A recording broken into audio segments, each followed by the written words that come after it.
హల్లెలూయా. దేవుని మహా ఉన్నతమైనటువంటి కృపను బట్టి ఈనాటికి 32 రాకడ సూచనల మీద అద్భుతమైనటువంటి విశ్లేషణ చేయడానికి దేవుడు తగిన సహాయాన్ని, అంతకు మించిన మహా గొప్ప కృప మరి అందరి మీద కుమ్మరించడానికి దేవుడు సహాయపడ్డాడు. ఈ రోజున 33వ రాకడ సూచన. కొంతమంది అడుగుతున్నారు, నన్ను మెసేజ్ చేశాన్నా, ఇంకెన్ని రాకడ గుర్తులు ఉన్నాయన్నా, ఇంకెన్ని రాకడ సూచనలు ఉన్నాయన్నా, చాలా ఇంట్రెస్టింగ్గా ఉన్నాయి వింటున్నప్పుడు అని చెప్పి కొంతమంది మాట్లాడుతున్నారు. అయితే ఇంత అంత లేవు, కానీ ఎన్నైనా మాట్లాడుకోవచ్చు. అన్ని రకాలుగా దేవుడు రాకడను గురించి మాట్లాడడానికి బైబిల్లో చాలా విషయాలు పొందుపరిచాడు. కాబట్టి కొన్ని సబ్జెక్టులు కొంచెం త్వరగా ముగించుకుని వేరే సబ్జెక్టులోకి వెళ్ళవలసిన అవసరం ఉంది కనుక వేరే సబ్జెక్టులో కూడా వెళ్దాం. దీని అనంతరం ఎవరు రాకడలో ఎత్తబడతారు, ఎవరు ఎత్తబడరు, ఏ స్వభావాలు, ఏ వ్యక్తిత్వాలు, ఏ లోటులు కలిగి ఉన్న వ్యక్తులు ఎత్తబడకుండా విడవబడతారు అనేది నెక్స్ట్ సబ్జెక్ట్. బహుశా నేను అనుకుంటాను సెప్టెంబర్ మాసం నుంచి ఆ టాపిక్ మీద నేను మెసేజ్లు ఇవ్వబోతా ఉన్నాను. అయితే ఏదైనా ఒకసారి ప్రకటన గ్రంథం 3వ అధ్యాయము, ప్రకటన గ్రంథం 3వ అధ్యాయము 17వ వచనాన్ని ఇదైనా ప్రధాన ప్రాముఖ్యమైనటువంటి అంశంగా తీసుకుని ముందుకు వెళ్ళడానికి ప్రయత్నం చేద్దాం.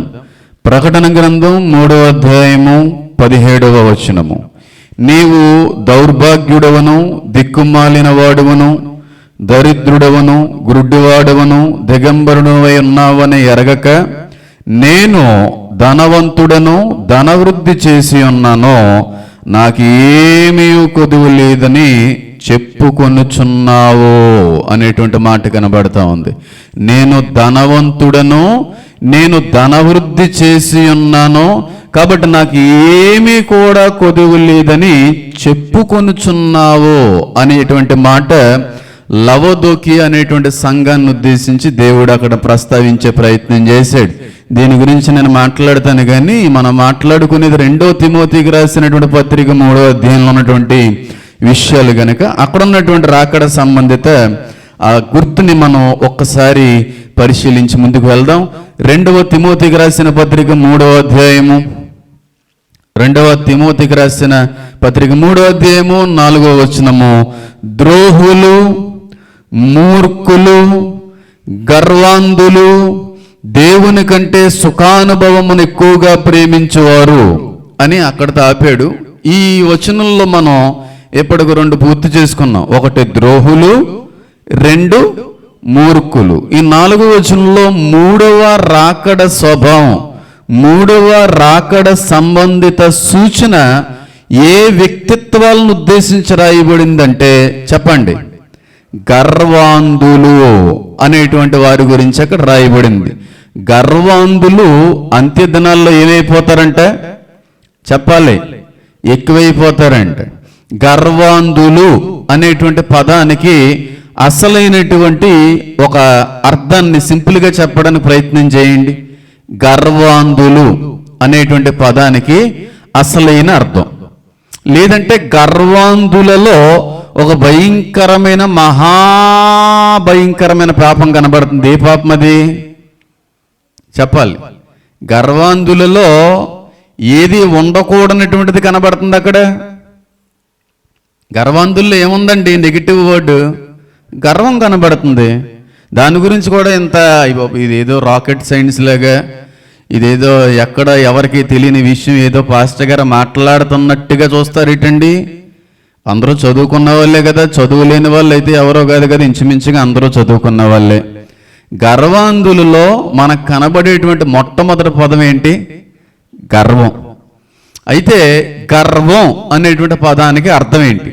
గర్వాంధులు అనేటువంటి పదానికి అర్థం మీరు చెప్పరు కానీ చెప్పలేరు, కానీ గర్వం అనేటువంటి పదానికి అర్థం ఏంటి చెప్పండి. ఇంగ్లీష్లో చెప్పమంటారండి అన్నట్టు చూస్తున్నారు కొంతమంది. ఇంగ్లీష్లో ఏం చెప్పక్కర్లేదు, తెలుగులోనే చెప్పండి. గర్వాంధులు అంటే గర్వం అంటే ఏంటి చెప్పండి ఒక మాటలో.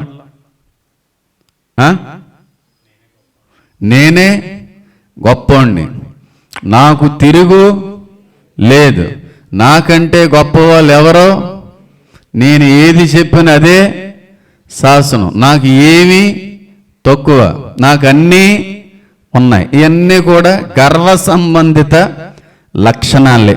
గర్వం అనేటువంటి పదానికి ముందుగానే చిన్న విషయం చెప్తాను. ఒక వ్యక్తి కలిగి ఉన్నటువంటి దాన్ని బట్టి అతిశయించినప్పుడు గర్వం ఆ వ్యక్తిలోకి వస్తుంది. ఆ వ్యక్తిలో ఉన్నటువంటి దాన్ని చూసుకొని అతిశయిస్తున్నప్పుడు, ఎక్కువగా అతిశయిస్తున్నప్పుడు ఆ వ్యక్తి గర్వంలోకి నడిపించబడతాడు. ఆ వ్యక్తి కలిగి ఉన్నటువంటిది కులం కావచ్చు, అందం కావచ్చు, డబ్బు కావచ్చు, ఆస్తి కావచ్చు, పరపతి కావచ్చు, ప్రఖ్యాత కావచ్చు, అది చిన్నదైనా పెద్దదైనా ఆ వ్యక్తి కలుగున్నటువంటి దాన్ని పదే పదే అతిశయించుట వల్ల ఆ వ్యక్తి గర్విష్ఠైపోతాడు. గర్వం అతిశయం వేరు. అతిశయం గర్వంలోకి నడిపిస్తుంది. ఎంతమందికి అర్థమవుతుందని చెప్పేది? ఇప్పుడు కొంతమందికి కులం ఎక్కువ ఉంటుంది, కొంతమందికి డబ్బు ఎక్కువ ఉంటుంది, కొంతమందికి అందం ఎక్కువ ఉంటుంది, కొంతమందికి పలానా ఎక్కువ ఉంటాయి. ఆ ఎక్కువ ఉన్న దాన్ని బట్టి అతిశయించుట వల్ల దేనిలోకి వెళ్తాడన్నమాట వ్యక్తి? కలిగి ఉన్న దాన్ని బట్టి ప్రభువునందు అతిశయించాలి. ప్రభువునందు అతిశయించకుండా తనంతట తానుగా అతిశయించే ప్రతి వ్యక్తి కూడా గర్విష్ఠైపోతాడు. గర్వం అంటే అది. గర్వం ఒక వ్యక్తిలోకి ఎప్పుడు వస్తుంది అనేటువంటి విషయం చెప్పాను. కానీ ఇక్కడ గర్వం అనేటువంటి మాట పదం ఉపయోగించలేదు. ఏం ఉపయోగించాడంటే గర్వాంధులు అనేటువంటి పదం ఉపయోగించాడు. గర్వాంధులు అనేటువంటి పదంలో రెండు వేరు వేరు అర్థాలు ఇచ్చేటువంటి రెండు పదాలు కనబడుతున్నాయి. మొట్టమొదటి పదమేమో గర్వం, రెండేమో అంధులు.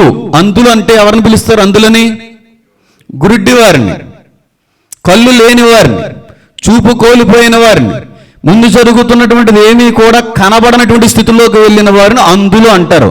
కళ్ళున్న వారిని, చూస్తున్నటువంటి వ్యక్తుల్ని అంధులు అంటారా? అనరు. ఇక్కడ రెండు పదాలు ఏంటంటే గర్వమును బట్టి కళ్ళు నెత్తికెక్కిన వారిని. కళ్ళు నెత్తికెక్కినాయి అనుకోండి, కనబడతాదా ముందేం జరుగుతుందో? జరగదు, కనబడదు. అవునా కదా? కళ్ళు మూసుకుపోయిన వారిని అని అర్థం. అంతేగాని గర్వాంధులు అనేటువంటి చిన్న పదాన్ని ఇందులో ఏముందలేండి అన్నట్టుగా తీసి పాడేయడం వల్లనే ఈ రోజు వరకు కూడా వీటి మీద ఎవరో మాట్లాడలేదు. ఏదో చిన్న విషయం అని అనుకుంటున్నారు. చిన్న విషయం కాదు. గర్వాంధులలో రెండు అర్థాలు ఇచ్చేటువంటి ఏకపదం ఉంది, సమానార్థాలు ఇచ్చేటువంటి ఏకపదం ఉంది. ఒకటి గర్వము, రెండు అంధులు అనేటువంటి అర్థం ఇచ్చేటువంటి రెండవ పదం. గర్వమును బట్టి అంధులైన వారు, గర్వమును బట్టి గుడ్డివారిగా మారిపోయిన వాళ్ళు. అర్థమవుతుందని చెప్పింది. ఇప్పుడు అలాంటి వాళ్ళు ఎక్కువైపోతారంటే చివరి రోజుల్లో కళ్ళు నెత్తికెక్కిపోయినటువంటి వ్యక్తులు ఎక్కువైపోతారంట. కన్ను మిన్ను లేని వారు ఎక్కువైపోతారంట. అర్థమవుతుందని నేను చెప్పేది. ఎవరండి బాబు వాళ్ళు, ఎవరి గురించి మాట్లాడుతున్నారండి బాబు అన్నట్టుగా పక్కన వాళ్ళందరూ చూస్తారేటండి. ఒకసారి మెసేజ్ అయ్యే సమయానికి మనం ఆ స్థితిలో ఉన్నావా లేదని పరిశీలించుకుంటే మనం దొరికేస్తాం కదా. కళ్ళు నెత్తికెక్కిన వారు, కళ్ళు కనబడనటువంటి వారు, కన్ను మిన్ను లేనివారు, వీరందరూ కూడా గర్వాంధులే. నాశనానికి ముందు ఏమి నడుస్తుందంట చెప్పాలి. నడిచిందా ఒక వ్యక్తికి? ఎవరా వ్యక్తి? నాశనానికి ముందు గర్వం నడిచింది ఆ వ్యక్తి జీవితంలో. ఎవరా వ్యక్తి చెప్పండి? సృష్టి ప్రారంభం కంటే కూడా ముందుగా ఉన్నటువంటి వ్యక్తి, కేరేబుల్లో ప్రధాన కేరేబు, దేవుని ప్రక్కన ఎదుట నిలవబడి ఉండవలసినటువంటి వ్యక్తి గర్వించి త్రోసివేయబడ్డాడు అని లేఖనాల్లో కనబడుతుంది.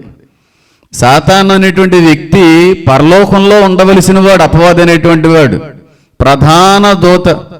పైగా వ్యక్తి గురించి బైబిల్ ప్రస్తావిస్తూ ఉంటుంది, యావత్ సృష్టిలో ఆ వ్యక్తి అంత అందంగా ఏది కూడా సృజించబడలేదంట. అంత అందగాడంట.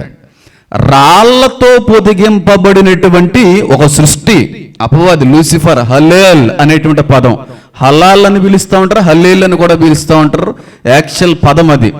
కాబట్టి అంత అందగాడు. కానీ సైతాన్ని ప్రపంచం మనకు ఎలా చూపించారు? ఎర్రగా 2 కూరలు వేసుకుని 2 కొమ్ములు వేసుకుని అలా ఉంటాడేమో అపవాది అని అనుకుంటారు. కాదు, సాతానుకు ఉన్నటువంటి మరొక పేరు ఏంటంటే వెలుగు దూత. చాలా అందంగా ఉంటాడు. ఆ అందాన్ని ఎవరో కూడా వర్ణించలేరేమో. యేసయ్య కంటే కూడా అందంగా ఉంటాడండి. వాక్యాన్ని బట్టి ఆలోచన చేస్తే ఆ వ్యక్తి యొక్క అందాన్ని వివరించుట కూడా తగదేమో, సరిపోయేమో. అంత అందగాడంటే రాళ్లతో పొదిగింపబడినంత అందం ఆ వ్యక్తిలో కనబడతా ఉంది.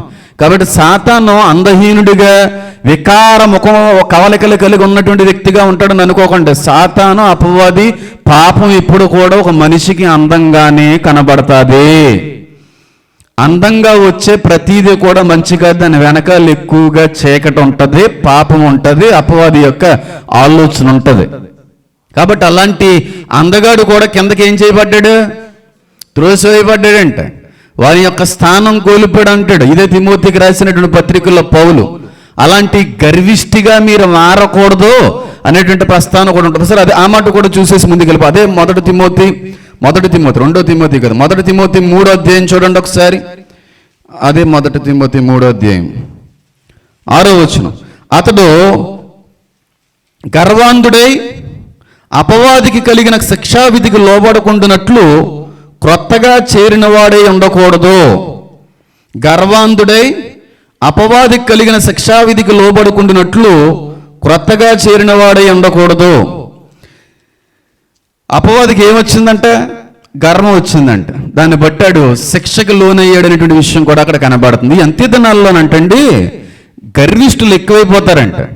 గర్వమును బట్టి కళ్ళు కనబడనంత స్థితికి వెళ్ళిపోయినటువంటి వ్యక్తులు ఎక్కువైపోతారంట. చాలా ఎక్కువైపోతారు. చూస్తుంటే అలాగే అనిపిస్తూ ఉంది కొన్ని సందర్భాల్లో. కొంతమందికి డబ్బు గర్వం, కొంతమందికి కుల గర్వం, కొంతమందికి ఆస్తి గర్వం, కొంతమందికి అయితే మరీ దారుణమైన గర్వం, అపవాదిలో ఉన్నటువంటి గర్వం, అందం ఉందనేటువంటి గర్వం. కొంచెం రంగు ఉంటే, కొంచెం చూడ చక్కనిగా ఉంటే ఇంకా వాళ్ళని ఏం చేయలేం, పట్టుకోలేం.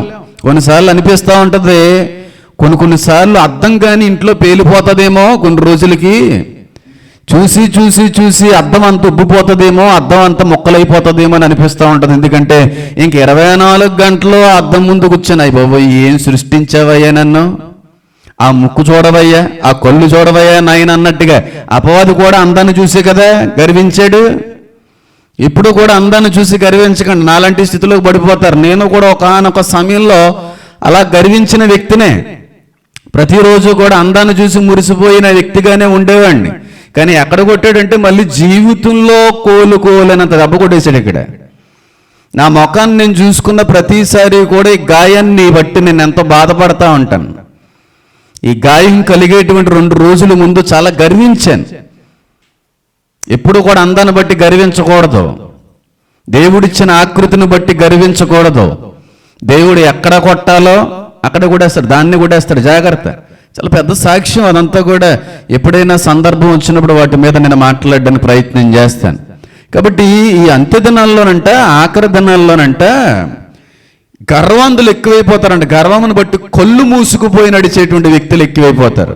అంటే లవోదికీయ అనేటువంటి సంఘంలో చూడండి, నేను ధనవంతుడను, ధనవృద్ధి చేసుకొని ఉన్నాను, నాకు ఏమీ కొదువు లేదని చెప్పుకొనిచున్నావో. గర్విష్టి సంఘమేనది. అందుకే ఏ సంఘాన్ని కూడా దేవుడు అంతగా తిట్టలేదు. ఆ సంఘాన్ని తిట్టినట్టుగా నువ్వు దౌర్భాగ్యుడువును, దిక్కుమాలిన వాడువును, దిగంబరుడు అయి ఉన్నావు అని ఎరగక. లవోదికీయ అనేటువంటి సంఘ చరిత్ర మీ అందరికీ చెప్పాను. ఎంత ఆస్తి కలిగినటువంటి ప్రదేశం అంటే, ఎంత డబ్బు ఉండేటువంటి వాళ్ళ యొక్క ప్రదేశం అంటే, చుట్టుపక్కల ఉన్న దేశస్తులందరూ కూడా అక్కడికి వచ్చి కాటుకుని కొనేవారు. ప్రపంచంలో మొట్టమొదటిగా కాటుకుని తయారు చేసి అందరికీ అందుబాటులో ఉండే విధంగా ఉంచినటువంటి ప్రదేశం లవోదికీయ అనేటువంటి ప్రదేశం.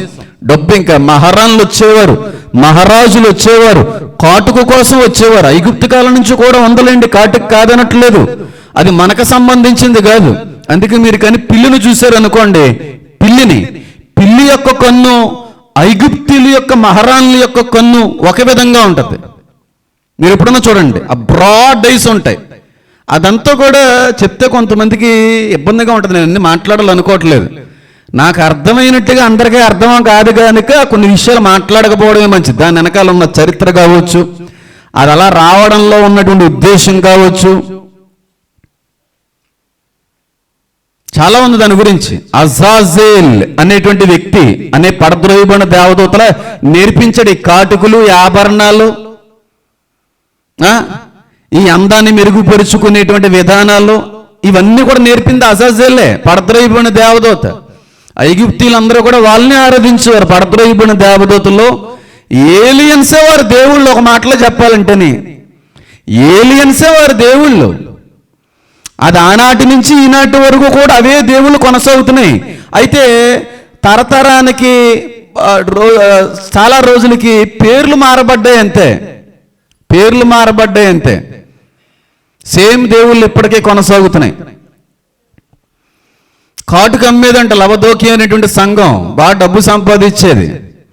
ప్రపంచంలో ఎక్కడా దొరకనటువంటి నెల్లటి ఉన్ని, అంటే నెల్లటి అతి మృదువైనటువంటి ఊల్. తెలుగులో ఏమంటారు నాన్న ఊల్ని? బొచ్చు కదరా బాబు, చెప్పండి ఏమంటారు దాన్ని? చెప్పండి రా.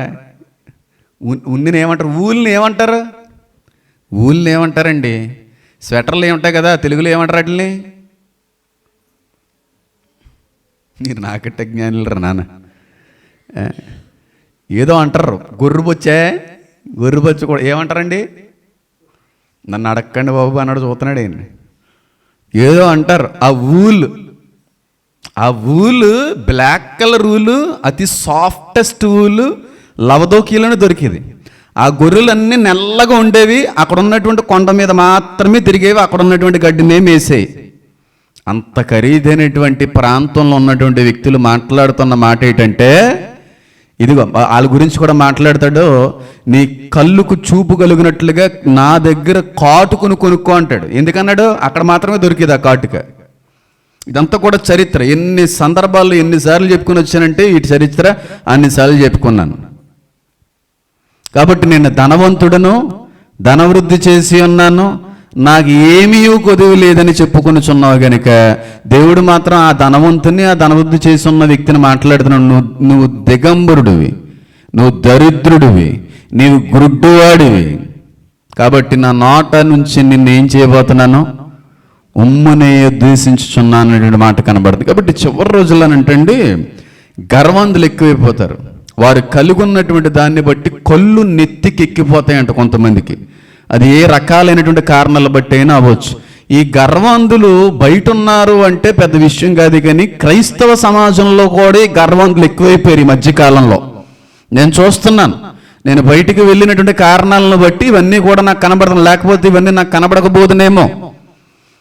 మన చర్చిలో మాత్రం ఇలాంటి ప్రెసిడెంటు, ట్రెజరర్సు, ఇటువంటి వైఖరి మనకి స్టార్టింగ్ నుంచి లేదు. అలా ఉండడం అనేటువంటిది తప్పు అని కూడా నేను అనట్లేదు, ఉండాలి. కానీ ఆ తండ్రి గారు, మన సేవకులు అలాంటి విధానాన్ని తీసేశారు. కానీ కొన్ని చోట్ల చూస్తూ ఉంటాను, కొన్ని చర్చెస్లో ప్రెసిడెంట్లు ఉంటారు, ట్రెజరర్స్ ఉంటారు, వైస్ ప్రెసిడెంట్స్ ఉంటారు. వాళ్ళు ఎలా నడుస్తారంటే ఇలా నడుస్తారు, ఇలా ఉంటారు వాళ్ళు. ఇంకా పాస్టర్ గారు కూడా కనబడరు ఆయన ముందు, ఇలాగే నడుస్తారు వాళ్ళు. అంటే ఆ సంఘానికి నేను ప్రెసిడెంట్ని. ఎన్ని రోజులు ఉంటావు? 5 సంవత్సరాలు ఉంటానండి. మరి తర్వాత ఆ జపలన్నీ అయిపోతాయినా దిగిపోతాయి. సంఘంలో కూడా ఉంది ఈ గర్వం. నేను ప్రెసిడెంట్ అనే గర్వం, నేను ట్రెజరర్ అనేటువంటి గర్వం, లేదంటే నేను వైస్ ప్రెసిడెంట్ అనేటువంటి గర్వం, లేదంటే నేను సంఘ పెద్ద అనేటువంటి గర్వం, పాటలు బాగా పాడగలను అనేటువంటి గర్వం, బైబిల్ని బాగా అందరికంటే చదవగలను అనేటువంటి గర్వం, ప్రార్థన బాగా నడిపింపుతో చేయగలను అనేటువంటి గర్వం, నాకు మించిన రీతిలో ఎవరో కూడా ఆ వాయిద్యాలను వాయించలేరు, నాకు మాత్రమే అనే గర్వం. ఇది క్రిస్టియానిటీలో కూడా ఉంది.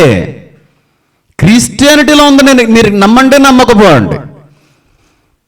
ఆ వ్యక్తి ఏమనుకుంటా ఉంటాడంటే, ప్రార్థన బాగా చేస్తున్నప్పుడు, పాటలు బాగా పాడుతున్నప్పుడు, వాయిద్యాల మీద మంచి పట్టుతో ముందుకు వెళుతున్నప్పుడు ఆ వ్యక్తి అనుకుంటాడు ఇదంతా కూడా నా కష్టమే, నా ప్రయాస అనుకుంటాడు. కానీ ఆయన ఇచ్చినటువంటి ఉచిత వరమును బట్టి ఆ విధంగా వాడబడుతున్నావు అనేటువంటి ఆలోచన లేక గర్విష్ఠులు అయిపోతున్నారు.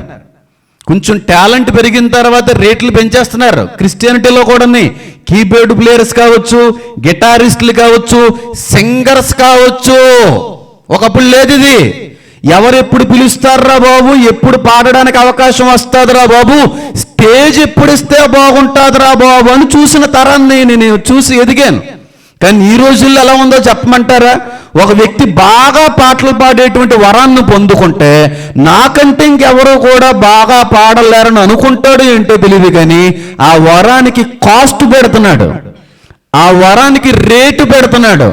నేను వెళితేనే ఆ ప్రోగ్రాం హైలైట్ అవుతుందనే గర్వం ఇవ్వట్లేదు. ఎంత అవుతుందండి, మీరు వచ్చి పాడి వెళ్ళడానికి ఎంత టైం పడుతుంది, లేకపోతే సౌకర్యాలు ఏం కల్పించాలి, మీకు ఎంత ఛార్జ్ చేస్తారండి? ఇదిగోండి, నేను వచ్చిన సమయానికి మంచి రూమ్ బుక్ చేయాలి, రాను పోను ఖర్చులన్నీ మీవే, దానితో పాటుగా ఒక 20,000 రూపాయలు అవుతుంది. చాలా తక్కువ 20,000 అంటే. పాస్టర్ల కంటే ఎక్కువ రేటు వాళ్ళకే ఉంది. మీరు నమ్మండి నమ్మకపోండి, పాస్టర్ల కంటే ఎక్కువ రేటు వాళ్ళకే ఉంది. ఒక 2 గంటలు 3 గంటలు అంటే వాళ్ళు ఏదో తక్కువ చేసి మాట్లాడుతున్నాను కాదు, అందరూ అలాగుంటారని కూడా అనట్లేదు, కానీ వారిలో కొందరు అందరికంటే బాగా వాయించగలిగేటువంటి కృపను పొందుకుంటారు దేవుడి నుంచి. ఎప్పుడైతే స్టేజ్కి వెళ్ళారో గర్వించి రేట్ ఫిక్స్ చేస్తున్నారు దానికి. ఈవెన్ పాస్టర్స్ వాక్య విషయంలో కావచ్చు, వాద్యాల విషయంలో కావచ్చు.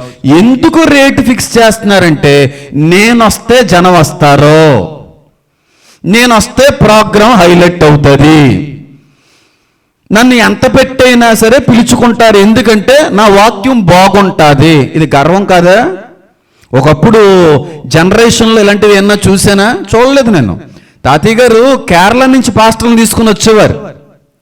కేరళ నుంచి సకల సౌకర్యాలు కూడా వాళ్ళకి డైవిజన్లు కల్పించేవారు. కానీ నాకు తెలిసినంత వరకు వాళ్ళు వచ్చే ముందు ఎంత అవుతుందండి పాస్టర్ గారు అన్నట్టుగా నేను ఎప్పుడు వినలేదు. తాతయ్య గారు ఎప్పుడు నా దగ్గర మాట్లాడలేదు. ఆనాడు లేని గర్వం క్రైస్తవ సమాజాన్ని కూడా వెళ్తుంది, వారు కలుగున్నటువంటి వరాలను బట్టి. నిజంగా నీ కష్టార్జితంతో, నీ ఓపికతో, నీ శక్తి సామర్థ్యాలతో సంపాదించిన వరం అయితే నాకు మించిన వాళ్ళు ఎవరూ లేరు, నాకంటే బాగా పాడలేరని అంటే దానికి ఒక అర్థం ఉంది. కానీ పొందుకున్నది ఎవరిని బట్టి? ఆ వాక్య ప్రారంభం నుంచి ముగింపు వరకు కూడా తరచుగా మాట్లాడే ఏకైక మాట ఏదన్నా ఉందంటే, ఎన్నిక యోగ్యత లేని నన్ను. నేను గొప్ప చేసుకోవడానికి ఏం మాట మాట్లాడట్లేదు, కానీ చాలా గొప్ప గొప్ప ప్రసంగికులతో ఎక్కడా కూడా తక్కువ కాని స్థితిలో ప్రసంగించేటువంటి ఒక ప్రసంగికుడు. నాకు సమాజంలో ఉన్నటువంటి వాల్యూ, నాకున్నటువంటి పేరు, నాకున్న ఆ పాపులారిటీ నాకు తెలుసు. కానీ ఎప్పుడు ఆ మాట్లాడే ఏకైక మాట ఏంటో తెలుసా? ఎన్నిక యోగ్యత లేని నన్ను. ఎంత ఫ్లూయెంట్గా, ఎంత అద్భుతంగా ఈనాటి వరకు ఏ రోజు కూడా ఎవరికి తెలియని కొన్ని విషయాలు మాట్లాడుటలో నా యొక్క శక్తి ఏమన్నా ఉందండి? పోనీ ఏమన్నా ఎవరి దగ్గరన్నా తిరిగానా, ఎక్కడన్నా నేర్చుకున్నానా, దైవజనుల దగ్గర ఏమన్నా తరబీదు పొందుకున్నానా? కేవలం లోకంలో ఉన్నటువంటి వ్యక్తిని ఎలా పిలుచుకొని అలా వాడుకున్నాడు. ఎవరికి మహిమది? ఆయనకి. నేను ఎప్పుడు గర్వించలేదు, ఈ రోజు వరకు కూడా నాలో ఎప్పుడు గర్వం రానియను. కానీ కొంతమంది అంటూ ఉంటారు, కొంతమంది ఏంటి వాళ్ళు ఇంకా అంతేలే, మీకు ఆత్మీయ గర్వం ఎక్కువండి, బ్లాక్ చేసేస్తాను కాబట్టి. బ్లాక్ చేసేస్తాను, తేడా బాడ కొట్టిందంటే మాత్రం నేను అంత డిస్కస్ చేసే వ్యక్తిని కాదు. బ్లాక్ చేసేస్తాను కాబట్టి మీకు ఆత్మీయ గర్వం ఎక్కువ అన్న. ఆత్మీయ గర్వం అంటే ఏంటి? అది ఉందో లేదో దేవుడు తెలుసు కదా. ఒకవేళ ఉంటే పాటికి నేను ఏ స్థితిలోకి వచ్చేదో నాకు తెలుసు. అంతవరకు ఎందుకండి? ఇంటర్వ్యూ ఒక సందర్భంలో ఒక ఇంటర్వ్యూ ఇస్తూ ఇంటర్వ్యూయర్ మాట్లాడతాడు.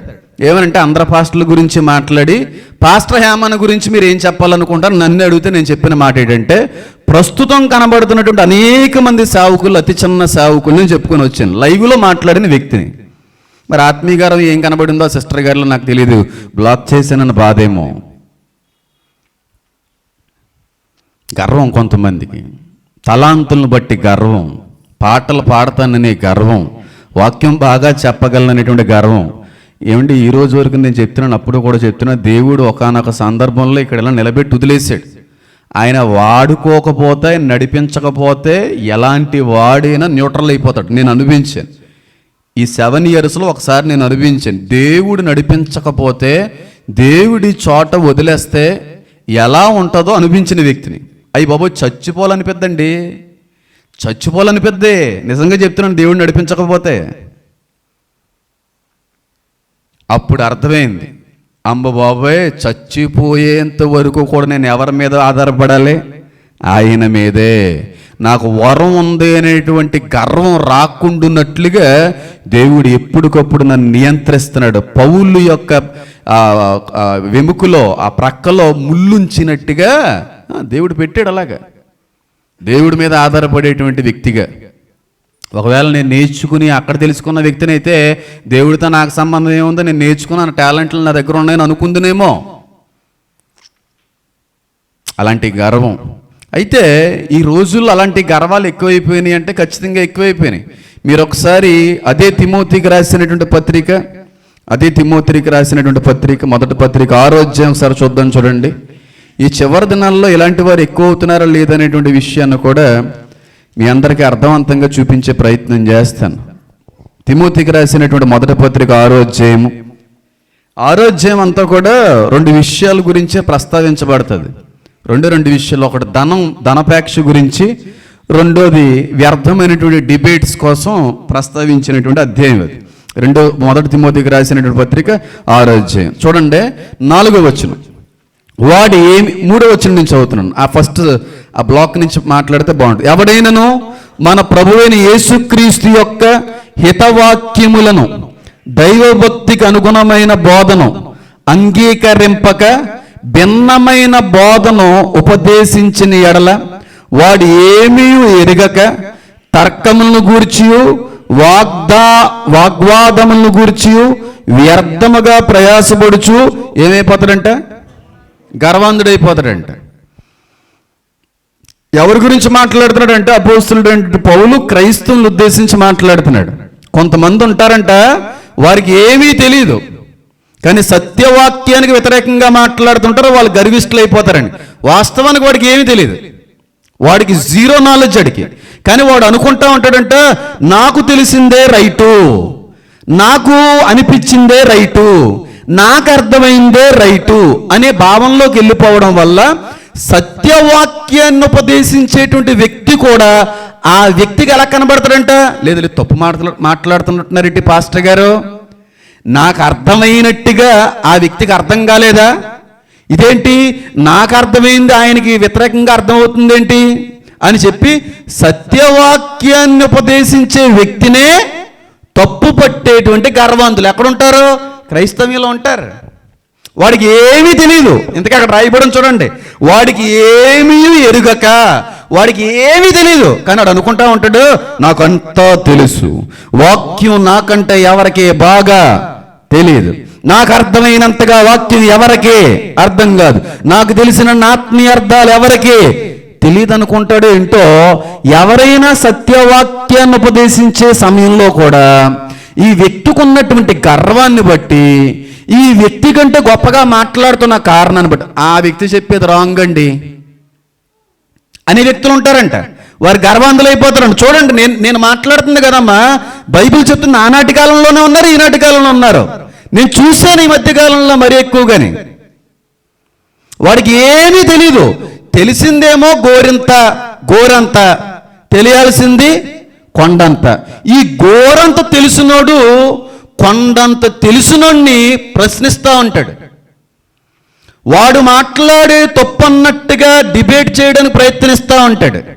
వీడికి ఏమీ తెలియదు, వీడి నాలెడ్జ్ అంతా అక్కడే ప్రసంగాలు వినేసి ఇక్కడ ప్రసంగాలు వినేసి ఏం పని ఉండదు. కమెంట్ సెక్షన్లో కూర్చొని ఇదే పని కొంతమందికి. చూడండి ఎంత నాకు చాలా ఆశ్చర్యం వేసింది. రెఫరెన్స్లన్నీ కూడా పరిశుద్ధాత్మ దేవుని మూలంగా బయలుపరచబడిన తర్వాత వాటిని చాలా జాగ్రత్తగా పరిశీలిస్తున్నాయి. అయ్యి బాబోయ్, ఆనాటి కాలంలోనే ఉన్నారండి వీళ్ళు. చిన్నదే ఏదో చిన్న ఉంటుందిలేండి, అసలు ఏమీ లేని వాళ్ళు అన్నట్లు ఏదో కొంచెం ఆ జ్ఞానం దేవుడు ఇస్తాడు. దాన్ని పట్టుకొని ఇంక నాకు మించింది నోడే లేడు, నాకు అంతా తెలిసిపోయింది, నాకు ఎవరో చెప్పక్కర్లేదు అన్న ఫీలింగ్. నీకేమీ తెలియదు అని అక్కడ రాయబడి ఉంది. నిజంగా తెలుసుంటే వేరేగా ఉంటాడు. వాడి నడవడికి వేరేగా ఉంటుంది, వాడి విధానం వేరేగా. ఎవడైనను మన ప్రభు అయిన యేసుక్రీస్తు యొక్క హితవాక్యములను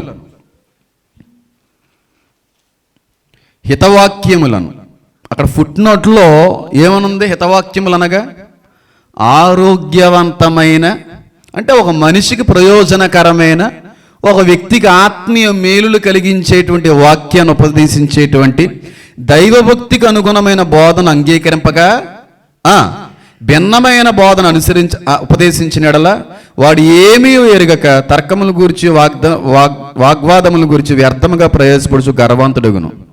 ఉన్నారు అలాంటి వ్యక్తులు? సత్యవాక్యానికి వ్యతిరేకంగా మాట్లాడే వ్యక్తులు ఉన్నారా? ర్యాప్చర్ విషయంలో లేరా? సంఘం ఎత్తబడుట అనేటువంటి విషయంలో లేరంటారా? ఉన్నారా లేదా? యేసుక్రీస్తు ప్రభువారు అసలు దేవుడే కాదన్నట్టుగా సత్యానికి వ్యతిరేకంగా బోధించేటువంటి బోధకులు ఉన్నారా లేదా? వారందరిలో ఉన్నది ఏంటంటే గర్వం అంట. ఇలాంటి వాళ్ళు నా జీవితంలో కూడా చాలాసార్లు కనమాట. నేను మళ్ళీ చెప్తున్నాను, గర్వించి కాదు, నాకు ఏమీ తెలియనటువంటి స్థితిలో నుంచి దేవుడు పిలుచుకుని ఏర్పాటు చేసుకుని ఆయన కావలసిన వరాలన్నీ ఇచ్చి నిలబెట్టి వాడుకుంటున్నాడు. వాస్తవం నాకేమీ తెలియదు. చాలామంది సేవకులతో పోల్చుకుంటే వాళ్ళు ట్రైనింగ్లు ఉన్నాయి, తరబీదులు ఉన్నాయి, పెద్ద పెద్ద సేవకులు వెనకాల తిరిగారు. ఏమీ తెలియని నన్ను నేను ఇక్కడికి వచ్చి ఇంత గట్టిగా వాడబడుతున్నానంటే అది గొప్ప విషయమే కదా, ఆనందించే విషయమే కదా. చాలామంది సేవకులతో పోల్చుకుంటే ఈ విషయంలో చాలామంది ప్రోత్సహించాలి, ఆనందించాలి. ఏమండి, ఆ వ్యక్తి మాట్లాడడంలో గొప్ప ఏముందండి? ట్రైనింగ్ ఉంది ఆ వ్యక్తికి, పలానా సేవకుడి దగ్గర తరబీదు పొందుకున్నాడు, పలానా సేవకుడి వెనకాల తిరిగాడు. కానీ ఆ వ్యక్తి చూడండి, ఎవరితోని ఏ విధమైనటువంటి తరబీదు, ఏ విధమైనటువంటి జ్ఞానం ఎక్కడ కూడా నేర్చుకోకుండా ఉన్నపాటుగా లోకంలో నుంచి పిలువబడిన అనంతరం ఎంత గొప్పగా వాడబడుతున్నాడు అంటే అది దైవ జ్ఞానమేనండి, దేవుని యొక్క మహాకృపేనండి అని అనాలి ఎవరైనా. ఎందుకంటే చాలామంది సేవకులతో పోల్చుకుంటే నేను గొప్పవాడిని అనట్లేదు, కానీ నన్ను ఖచ్చితంగా అభినందించి ఖచ్చితంగా ప్రోత్సహించవలసిన వారే ఉండాలి అందరూ. కానీ కొంతమంది ఏమంటారు తెలుసా? ఎవరో మాట్లాడినటువంటి ఎన్నో విషయాలు దైవ ప్రేరేపణతో దేవుడిచ్చినటువంటి జ్ఞానంతో మాట్లాడుతుంటే నాకే మళ్ళీ పేరెట్టేవాళ్ళు. మొన్న ర్యాప్చర్ గురించి ఒక 3.5 hours లైవ్ చేశాను. ఇంకా కొంతమంది ఉంటారు, పేర్లు అయితే ప్రస్తావించలేదు ఎందుకంటే బ్యాట్ చేసినట్టు ఉంటుంది. ఒక వ్యక్తి నాకు మెసేజ్ చేసాడు, అవి సేవ్డ్ కాంటాక్ట్స్లో ఉన్నాయి కాబట్టి రీడ్ చేశాను, లేకపోతే అసలు అంత బేగ పట్టించుకోకపోదును. అన్నా, మీరిక్కడ ఉపయోగించినటువంటి మాట డిఫెక్షన్ అనేటువంటి మాట యొక్క అర్థం ఇలాగా మీరు చెప్పారు కదా, డిఫెక్షన్ యొక్క అసలైన అర్థం ఇదన్నా, ఒకసారి దీని గురించి ఆలోచించి మాకు ఒకసారి చెప్పండి అన్నా అన్నాడు. ఎక్కడో ఏదో యాప్పో లేకపోతే ఎక్కడో ఏదో చదువుకుంటాడు మనోడు. ఒరే బాబు నాన్న, కొన్ని పదాలు చాలా అర్థాలు ఇస్తూ ఉంటాయి, అలా చాలా అర్థాలు ఇచ్చేటువంటి ఒక గ్రీకు పదం ఈ మూలం ఇది అంటే మళ్ళీ రిప్లై ఇవ్వలేదు నాకు. ఆ వ్యక్తి యొక్క ఉద్దేశం ఏంటంటే నాకు తెలుసు, ఆ వ్యక్తి చెప్పేదానికంటే నాకు ఎక్కువ తెలుసు కాబట్టి ఆ వ్యక్తి చెప్పేటువంటి విషయాలు నేను నేర్చుకోకర్లేదు, ఆ వ్యక్తి కంటే నాకు ఎక్కువ తెలుసు కాబట్టి. అది గర్వం. అర్థమైంది నేను చెప్పేది?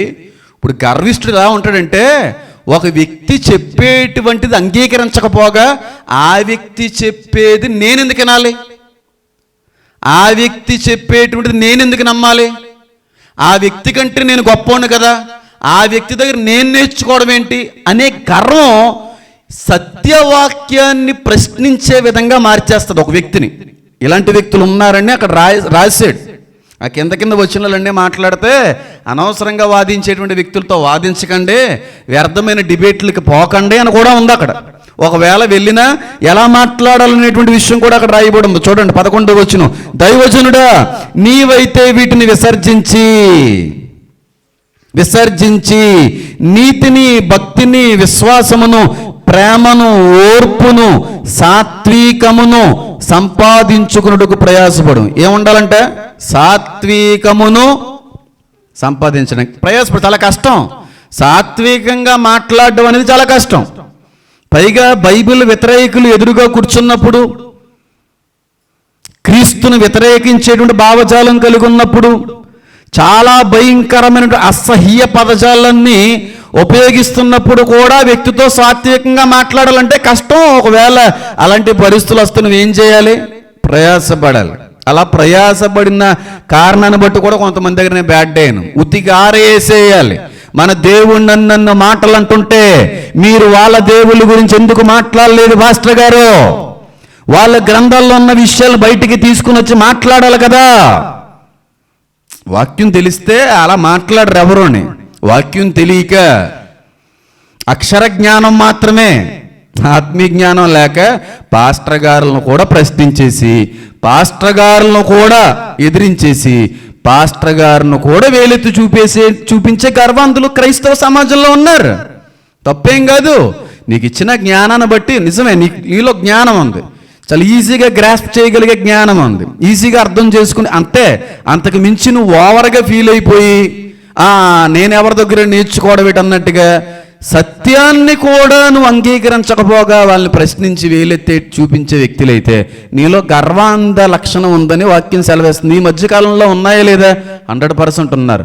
పాస్టర్ గారిని వేలెట్టి ప్రశ్నించేటువంటి వ్యక్తులు ఎవరంటే మరొక పాస్టర్ కాదు, మరొక బోధకుడు కాదు. ఎవరు? విశ్వాసులు. పాస్టర్ గారి కంటే వీళ్ళకి మహాజ్ఞానం, మహా గొప్ప తలాంతులు ఉన్నాయి కదా. ఒకవేళ అదే నిజమైతే ఆ వ్యక్తి ప్లేసులో నువ్వే ఉంటావు కదా.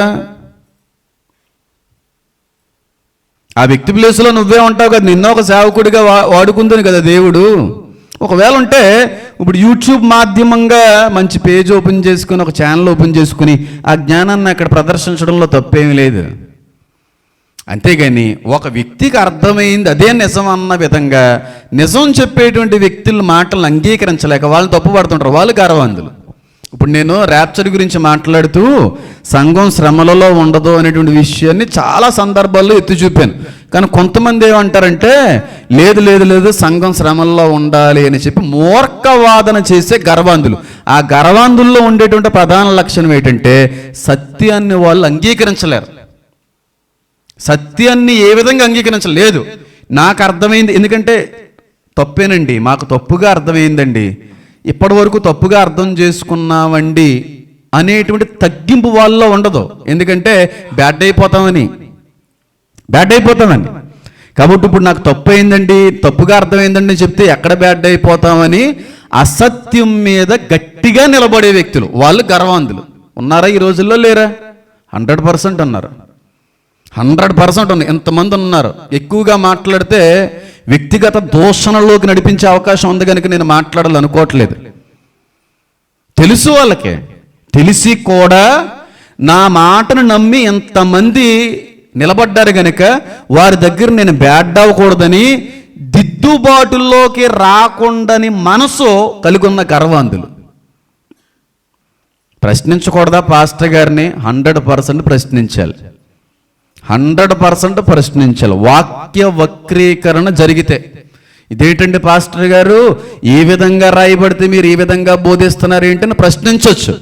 కానీ సత్యవాక్యాన్ని ప్రకటిస్తున్నప్పటికీ కూడా నువ్వు ప్రశ్నిస్తున్నావంటే నువ్వు ఎలాంటి వ్యక్తివే అంటే చెప్పండి. సత్యహీనులు ఉంది కదా అక్కడ, చూడండి.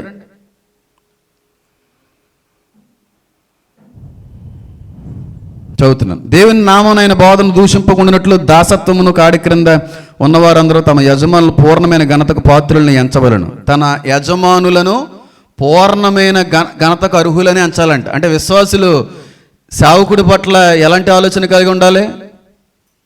పూర్ణమైనటువంటి ఘనత. ఆయనకంటే మాకేం తెలియదులే, ఆయనకంటే మేము ఏ విషయంలో గొప్ప వాళ్ళం కాదులే, ఆయన తర్వాతే మేము అనే భావన ఉండాలి నిజమైన విశ్వాసికైతేనే, నిజమైనటువంటి సంఘ సభ్యుడికైతేనే. కానీ అక్కడ తర్వాత లైన్లో చూస్తే ఎలాంటి వారు ఉంటారని రాయబడింది అక్కడ. విశ్వాసులైన యజమానులు గల దాసులు తమ యజమానుల సహోదరుల వారిని తృణీకరింపక తమ సేవాఫలం పొందేవారు విశ్వాసులు ప్రియులై ఉన్నారని మరి ఎక్కువగా వారిని సేవ చేయవలను. ఈ సంగతులు బోధించు, వారిని హెచ్చరించు. ఎవడైనను మన ప్రభువైన యేసుక్రీస్తు యొక్క హితవాక్యములను దైవభక్తి అనుగుణమైన బోధన అంగీకరింపక భిన్నమైన బోధన ఉపదేశించినడల వాడు ఏమీ ఎరగక తర్కముల గురించి వాగ్వాదముల గురించి వ్యర్థముగా ప్రయాసపడుచు గర్వాంధుడగును. వీటి మూలంగా అసూయ, కలహము, దోషంలో, దురమానములలో చెడిపోయిన మనసు కలిగి సత్యహీనులై. ఏం హీనులై? ఇందాక ఏం చెప్పాను? సత్యహీనులు అనగా సత్యాన్ని వ్యతిరేకించే వ్యక్తులు. అర్థమవుతుంది నేను చెప్పేది?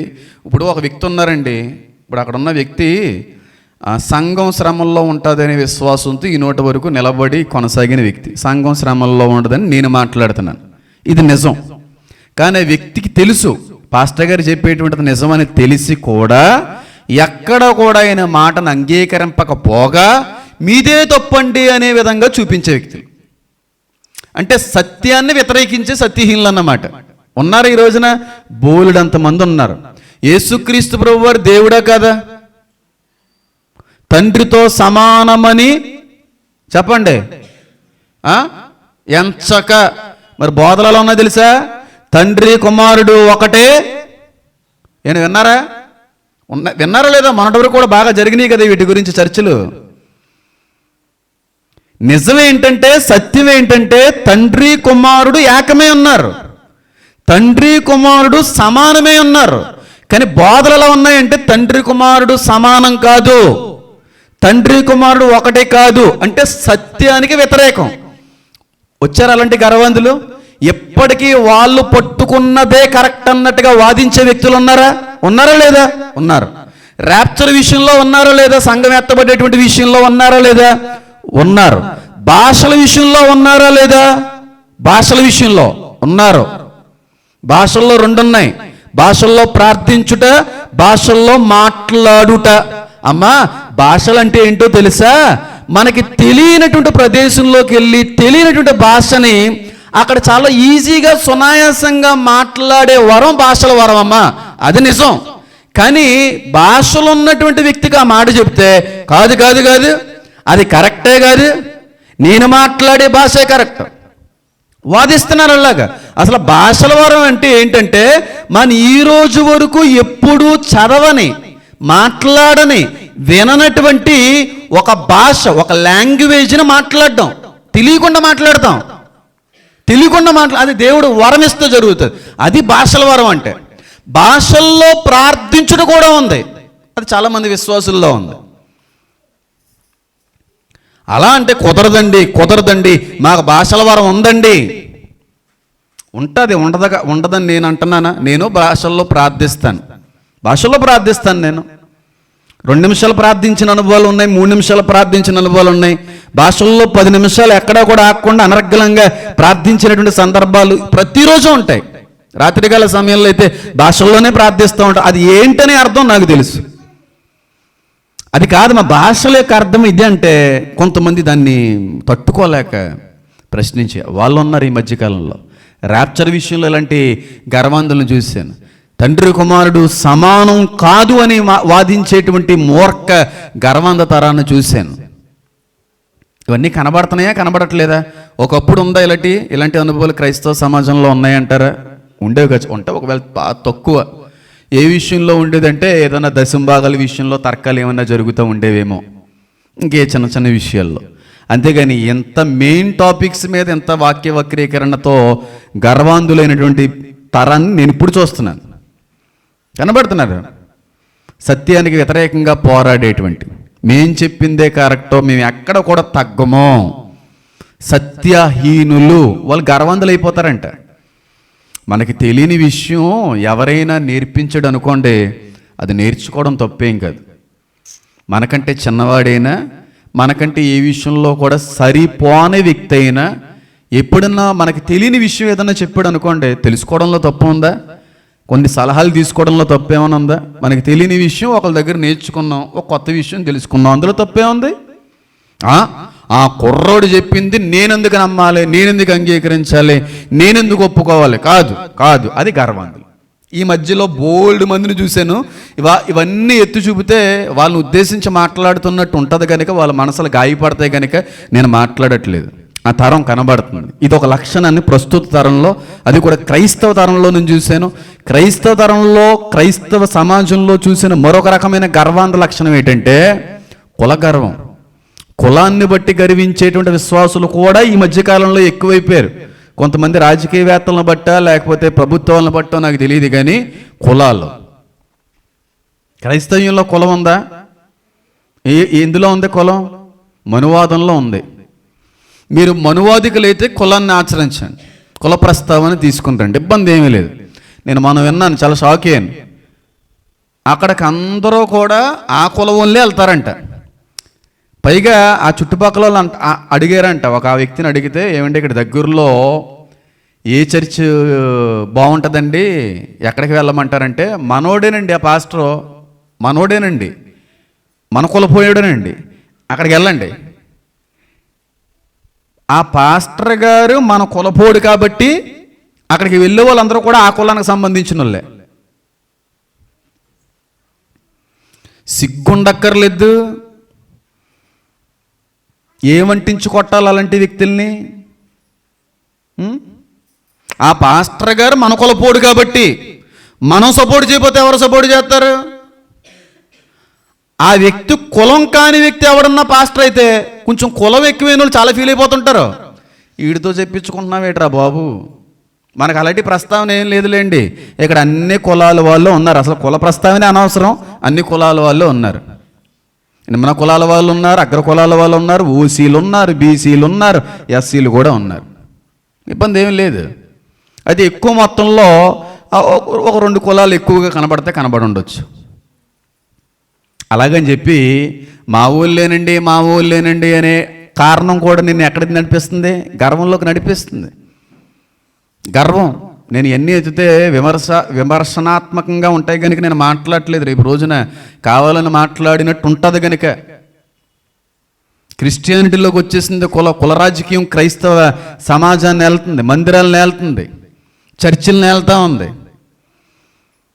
కొంచెం అనకూడదు, కొంచెం గొప్ప కులంలో ఉన్నటువంటి వ్యక్తికి కొంచెం తక్కువ కులం ఉన్నటువంటి వ్యక్తి ఏదన్నా కొంచెం గద్దిస్తే, కొంచెం హెచ్చరించినట్టు మాట్లాడితే, ఆ వ్యక్తి నన్ను అనడం ఏంటి, ఆ వ్యక్తి నాకు చెప్పడం ఏంటి, అసలు ఆ వాడన్నది నేను పడ్డం ఏంటి, చొప్పు తీసుకుని కొడతాడు దేవుడు. నేను దేవుడు కొడతాడు. అదే ఆ కులానికి సంబంధించిన వ్యక్తి పీడమోహం దానన్నా సరే, మా ఓడేలేండి, మా ఓడే కదా, పేడతనమన్నా మాకు అమృతంగానే ఉంటుంది. అదే మా కులం కాని వ్యక్తి కానీ కొంచెం గట్టిగా ఎలా అంటారండి, ఎందుకు పడతామండి మేము? అబ్బా అవునా, పైనుంచి కింద వరకు చీరైపోతా నన్ను అడగండి. పైనుంచి కింద వరకు చీరేసి ఎండి చేపను ఎండబెట్టినట్టుగా నరకంలో కానీ నిన్ను అవెన్ చేయకపోతే నన్ను అడగండి, గ్రిల్ చేయకపోతానని అడగండి.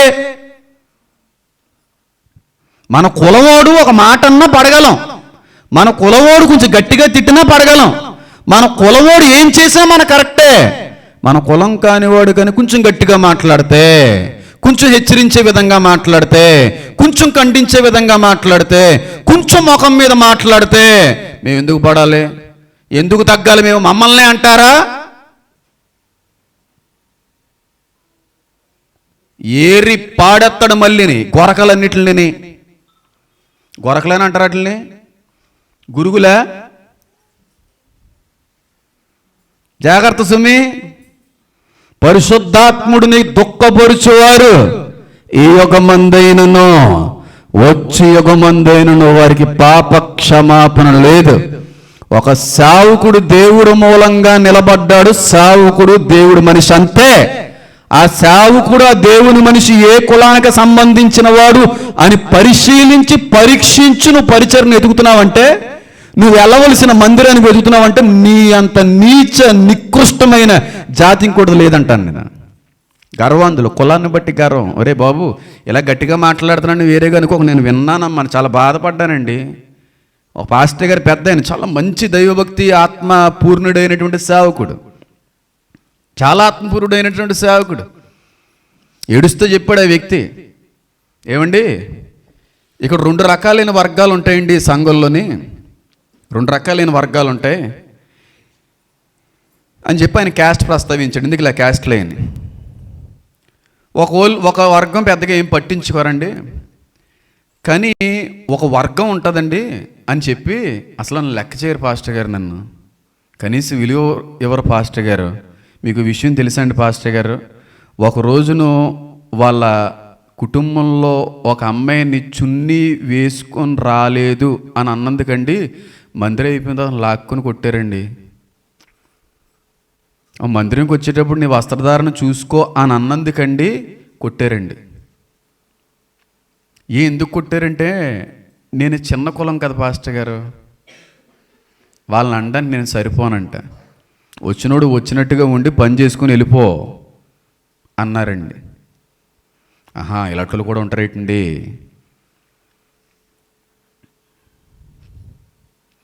నేను చాలా ధన్యుణ్ణి, చాలా అదృష్టవంతుని అనిపించింది అప్పుడు నాకు. ఎందుకంటే నాకు తెలిసి విశ్వాసులను ఎంత ఖండిస్తూ, ఎంత హెచ్చరిస్తూ, ఎంత గట్టిగా మాట్లాడింటో ప్రసంగికుడి విషయంలో నాకు తెలిసినంత వరకు ఎప్పుడు నా ముందైతే ఎవరు అలా బయటపడలేదు అనుకోండి. ఒకవేళ వెనకాల బయటపడితే దేవుడి దగ్గర మీ లెక్కలు తీల్చుకుంటారు అనుకోండి, నా మాటకి మీరు లోబడతారు.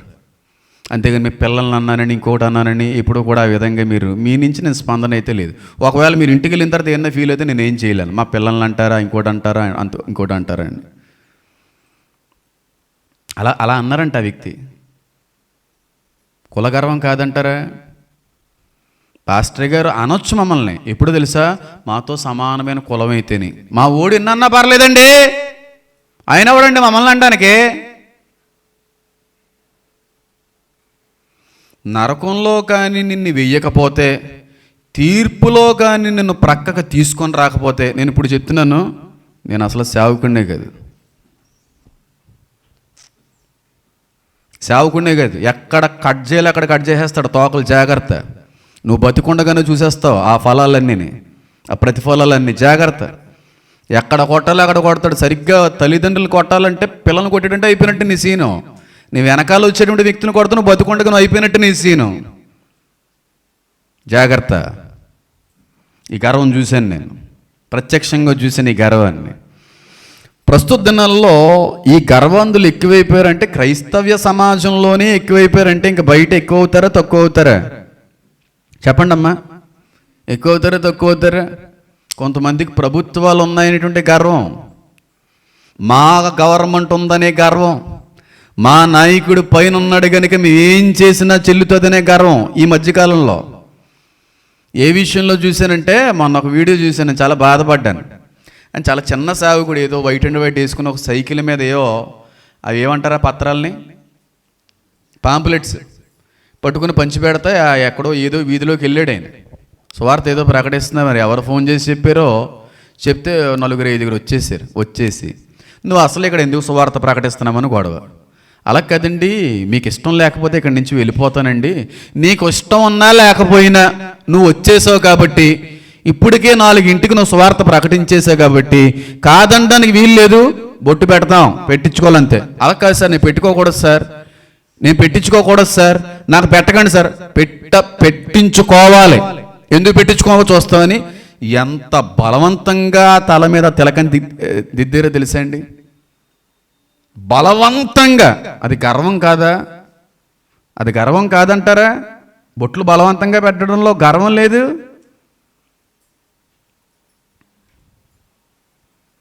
మా దేశంలోకి వచ్చింది పాషాణ మతాలు అంటుంటారు కొంతమంది. అది గర్వం కాదు.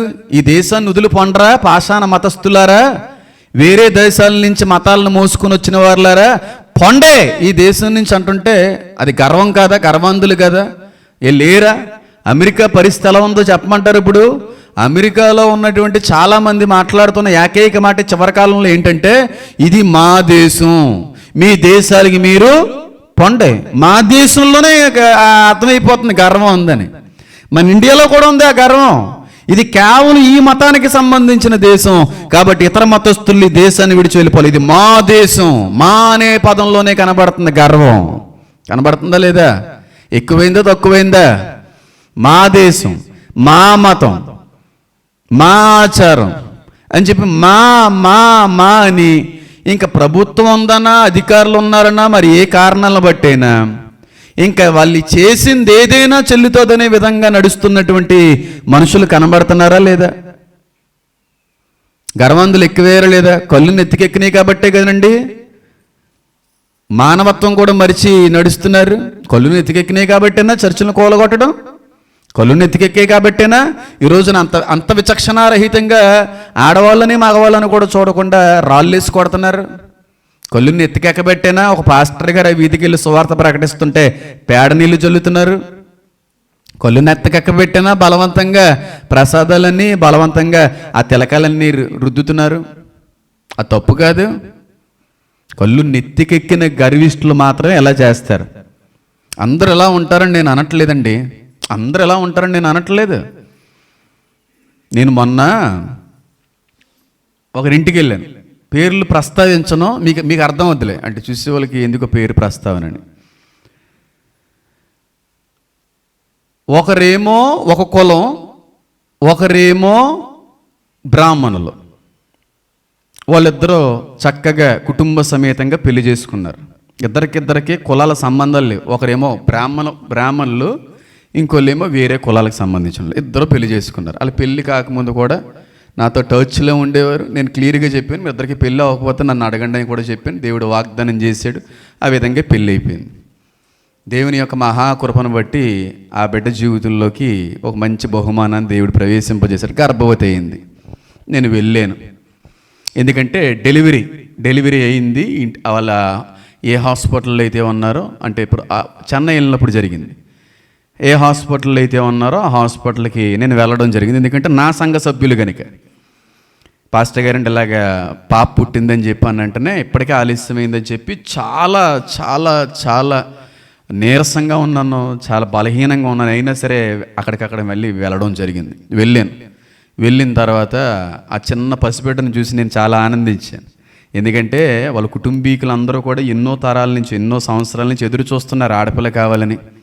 ఆశను తీర్చిన దేవ అంటే వాళ్ళందరూ ఎంతో సంతోషిస్తున్నారు. ఆ అమ్మాయి యొక్క అమ్మగారు వచ్చారండి అక్కడికి. ఆ అమ్మాయి యొక్క అమ్మగారు, మా అమ్మగారిని చూసినట్టు ఉంది ఆ వ్యక్తిని చూస్తే. ఎంత దీనురాలంటే, ఎంత దీనత్వం ఆవిడలో కనబడుతుందంటే, ఎంత మృదు స్వభావం అంటే, ఆవిడ వేసుకున్నటువంటి జాకెట్ చెప్తుంది ఆవిడ యొక్క స్వభావం ఏంటో. మా అమ్మగారిలాగా వైట్గా చాలా సౌమ్యమైనటువంటి భావజాలం కలిగిన వ్యక్తి. చెప్పింది వాళ్ళ అమ్మాయి, అమ్మ మా పాస్టర్ గారు ఇలాగ అంటే అండి, వందనాలండి, నమస్కారం అండి, బాగున్నారండి అన్నారు. చాలా సంతోషం అమ్మ అంటే. ఒక ఎక్స్పెక్టేషన్ ఉంటుంది కదా, ఎందుకంటే వాళ్ళందరూ కూడా పౌరహిత్యం చేసేటువంటి కుటుంబీకులు, పురోహితులు. వాళ్ళ యాన్సిస్టర్స్ అందరూ కూడా పురోహితులు, నిష్ఠ బ్రాహ్మణ కులస్తులు. సార్ ఎక్కడున్నారండి, ఇంకా ఎక్కడికైనా వెళ్ళారా అని అడిగాను. అంటే అమ్మ యొక్క తండ్రి గారు, అమ్మగారి యొక్క భర్త గారి గురించి, బయట ఉన్నారండి, ఫోన్ మాట్లాడుతున్నారండి, వస్తారండి అని చెప్పి వెళ్ళి హుటాహుటిని లోపలికి తీసుకుని వచ్చింది. ఆయన్ని లోపలికి వచ్చారు. నమస్తే అండి పాస్టర్ గారు, బాగున్నారా అన్నారు. బాగున్నారండి, మీరు కూర్చోండి అంటే, లేదండి మీరు కూర్చోండి సార్, మీరు కూర్చోండి సార్, మీరు కూర్చోండి సార్. ఆయన ఎవడో తెలుసా? ఒక రాష్ట్ర ముఖ్యమంత్రికి పిఏగా పనిచేశాడు ఆయన. ఒక మినిస్టర్ దగ్గర పిఏగా పనిచేశాడు ఆ వ్యక్తి. ఆయన ఒక బ్రాహ్మణ కులానికి సంబంధించిన వ్యక్తి. ఒక క్రైస్తవ సేవకుడికి ఇచ్చేటువంటి గౌరవాన్ని చూసి షాక్ అయ్యాను నేను. అందరూ అలా ఉండరు, అసలైన వాళ్ళు అందరూ మామూలుగానే ఉంటున్నారు. కానీ పుట్టగొడుగులు ఉంటాయి చూడండి, అవి ఓవర్ యాక్షన్ చేస్తున్నాయి, పుట్టగొడుగులు అరుస్తున్నాయి. తలలు సైలెంట్గానే ఉన్నాయి, తలలు అందరినీ సమానంగా చూస్తున్నాయి.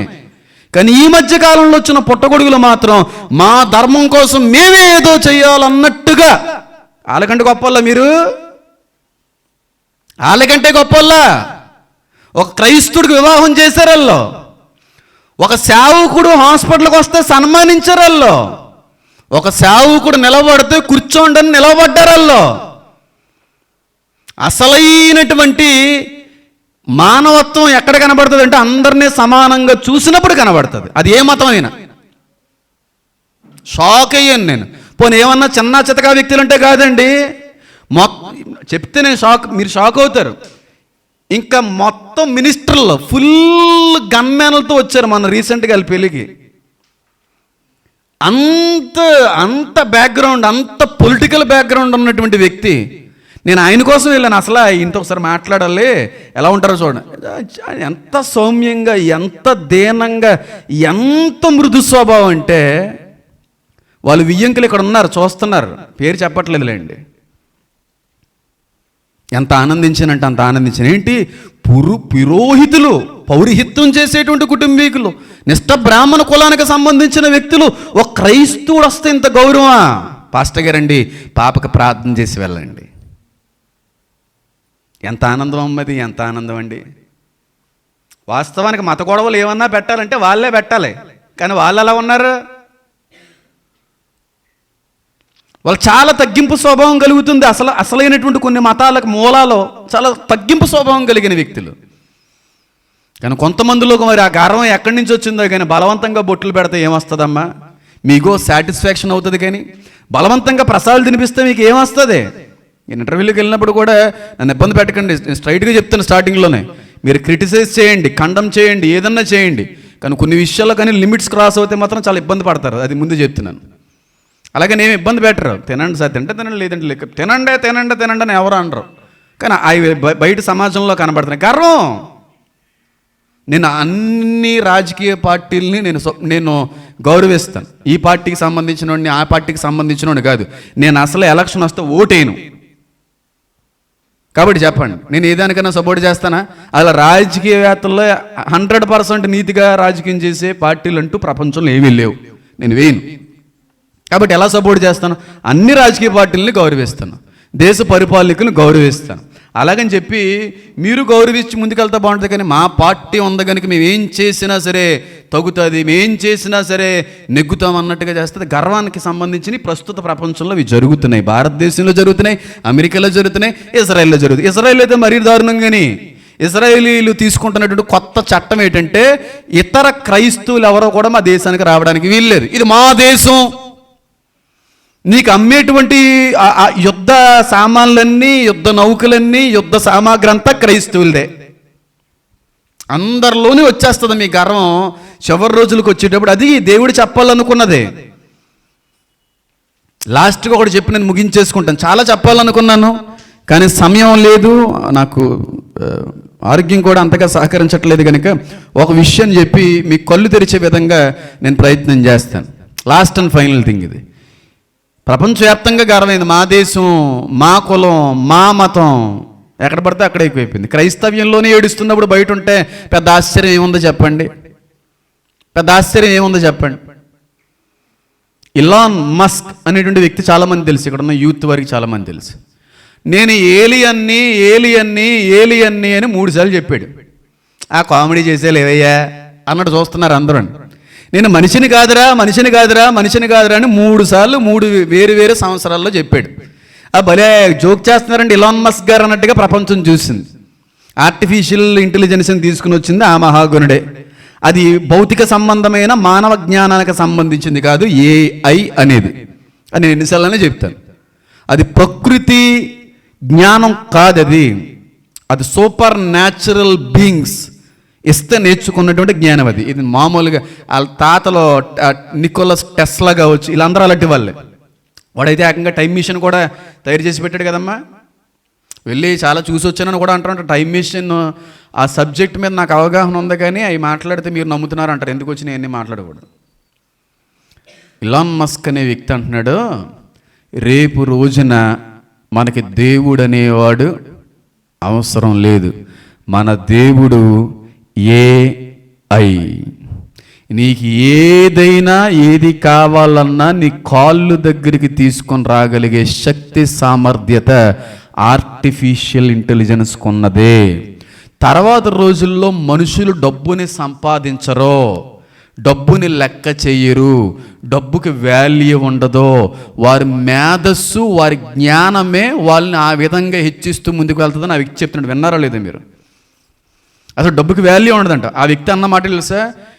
కమింగ్ 3 ఇయర్స్లో అంటే 2030వ సంవత్సరానికల్లా పరిస్థితులు ఇప్పుడున్న విధంగా ఉండవు. ఇప్పుడున్న విధంగా అయితే ఉండదు. నేను చెప్పేస్తున్నాను. 2027వ సంవత్సరానికి భయంకరమైన వాటర్ క్రైసిస్, నీటి కొరత అమెరికాని ఒక రేంజ్లో కుదిపోతుందని ముందుగా చెప్పాడు. బిల్ గేట్స్ కూడా చెప్పాడు. నేను ఆర్టికల్ చదివాను. మేలు చూడడం మానేసాను, లేకపోతే రోజు చేసేవాడిని. చదివాను, నేను షాక్ అయ్యాను. ఆర్టిఫిషియల్ ఇంటెలిజెన్స్ దేవుడు అవుతుంది రేపు రోజున. చూడండి, అంటే మనుషులు గర్వాంధులు అవుతున్నారా లేదా? దేవుడితో మాకు పని లేదు, దేవుడితో మాకు అవసరం లేదు, టీచర్లతో మాకు పని లేదు, ఎంప్లాయీస్తో మాకు పని లేదు, ఆర్టిఫిషియల్ ఇంటెలిజెన్స్ ఉంది మాకు. అది గర్వమా కాదా? ఇప్పటి వరకు కష్టపడింది, ఇప్పటి వరకు ప్రయాసపడింది, కుటుంబం కంటే ఎక్కువగా ప్రేమించింది ఎంప్లాయీస్ ఎవరిని? ఇండస్ట్రీస్ని, సాఫ్ట్వేర్ కంపెనీస్ని. ఇప్పుడు వీళ్ళకి ఆర్టిఫిషియల్ ఇంటెలిజెన్స్ వచ్చేసింది కనుక మీరు ఉంటే అంత పోతే అంతరా, మీరు చేస్తే అంత చేయకపోతే అంతరా, మాకు ఏ ఉంది పండే గర్వమా కదా? గర్వమా కాదా? కళ్ళు నెత్తికెక్కి ఈ రోజు వరకు ఇండస్ట్రీస్ను నిలవబెట్టినటువంటి కార్మికులు తీసేస్తుంది. ఎందుకోసం? ఏఐ కోసం. ఇది ఉందనే గర్వం. అందుకనే అంటాను, వచనాన్ని, ఒక మాటని ఒక విధంగా తీసుకోకండి. చాలా విధాలుగా మాట్లాడుతూ ఉంటుంది దేవుని యొక్క వాక్యం. ప్రస్తుత సందర్భాలని, సంఘటనల్ని కూడా అది ముందుగా చూపించింది వాక్యం. అంత శక్తి ఉంది ఈ వాక్యానికి. గర్వం వచ్చింది కాబట్టే కదమ్మా. మీరు నమ్మండి అమ్మా, ఎన్నో ఇయర్స్ ఎక్స్పీరియన్స్ ఉన్నటువంటి వ్యక్తుల్ని పొమ్మంటున్నారంట. వాళ్ళు ఏం అనడానికి వీల్లేదు. హలో, మీరు రాసిన బాండ్ కంటే ఎక్కువ రోజులు మా దగ్గర పనిచేశారు. ఇన్ని రోజులు ఉంచడమే మీకు చాలా ఎక్కువ. అది కాదు సార్, ఇన్ని సంవత్సరాలు కష్టపడ్డాం. ఏమయ్యా, మీకేమో $3,000 ఇచ్చి మీకు జీతం ఇవ్వడం కంటే $200 పెట్టి దీనికి ఛార్జింగ్ పెడితే మీ వర్క్ అంతా చేస్తుందయ్యా. అలాగే మేము లేకుండా మీరు చేయగలరా? ఎందుకు చేయలేం? మాకు ఉంది గర్వం. ఆర్టిఫిషియల్ ఇంటెలిజెన్స్ని దేవుడిగా చేస్తుంది లోకం, గుర్తుపెట్టుకోండి. కొంతమంది అయితే నాకు నవ్వు వస్తూ ఉంటుంది. ఆర్టిఫిషియల్ ఇంటెలిజెన్స్ అనేది ప్రపంచాన్ని ఏళ్తుంది కనుక మేము తీసుకునే కోర్సు ఏ కోర్సులు తీసుకుంటున్నామండి అంటున్నారు. ఎందుకులే అలాంటి వాటిలో మన ఇంటర్ఫీర్ అవ్వకూడదు, కానీ ఏ కోర్సులు తీసుకుంటున్నావా? తీసుకోలే, నేను ఎక్కడ పెడుతుందో చూద్దరు. కానీ ఏమీ వర్కౌట్ అవ్వవో. ముందు రోజుల్లో చదువుకి వాల్యూ ఉండదో, ఉద్యోగాలకి వాల్యూ ఉండదో, ఒక మనిషిలో పుట్టేటువంటి కొత్త ఆలోచనకే వాల్యూ. అవునా కదా? Being a scientist, I'm wrong or right? Right అన్నా? ఒక మనిషి కొత్తగా ఎవరైతే ఆలోచించగలడో వాడికి వాల్యూ ఉంటుంది. దానికి ఏఐ సపోర్ట్ ఉంటుంది. వాళ్ళు రోజు రోజుకి ఎదుగుతారు, ఇలాన్ మస్క్ లాగా. ఎందుకంటే వాడు ఆలోచన విధానం, వాడు మేధస్సు మానవులకు అతీతమైనటువంటి ఆలోచన విధానం. వాడు ఈ రోజున ప్రపంచ గనుల్లో, కోటీశ్వర్లలో నెంబర్ 2లో ఎక్కడ ఉన్నాడు ఆ వ్యక్తి? నెంబర్ 3లో ఉన్నావు. వాడికి వాల్యూ ఉంటుంది. రేపు రోజున అలాగే ఉంటుంది. మళ్ళీ చెప్తున్నాను, చదువులకు వాల్యూ ఉండదో, ఉద్యోగాలకు వాల్యూ ఉండదో, ఒక మనిషి యొక్క మేధస్సుకి, ఆర్టిఫిషియల్ ఇంటెలిజెన్స్కి మాత్రమే వాల్యూ ఉంటుంది. అందరికీ ఇదే మేధస్సు అనేది కూడా లేదు. కొంతమందికి ఆ దేవుడు అది ఇచ్చి ఉండొచ్చు. కొన్ని వ్యాపారాలు, కొన్ని వ్యవసాయాలు కొంతవరకు, కొన్ని రోజుల వరకు నిలబెడతాయి. అందులో పాడి పంట చాలా రోజులు నిలబడుతుంది. దానిలో పెట్టుబడులు పెట్టిన వారు, దాని మీద ఆధారపడిన వాళ్ళు అంత బేగా ఫాల్ అవ్వరు, నష్టపోరు. కానీ కొంతమంది ఏమండి, మేము పంటనే పాడిని వదిలేసి ఏదైనా చిన్న ఉద్యోగం వెతుక్కుందాం అనుకుంటున్నామండి. పిచ్చోళ్ళు చేసే పనులే, పిచ్చోళ్ళకి వచ్చే ఆలోచనలే, జ్ఞానం ఉన్నవాళ్ళు చేసే ఆలోచనలు కాదే.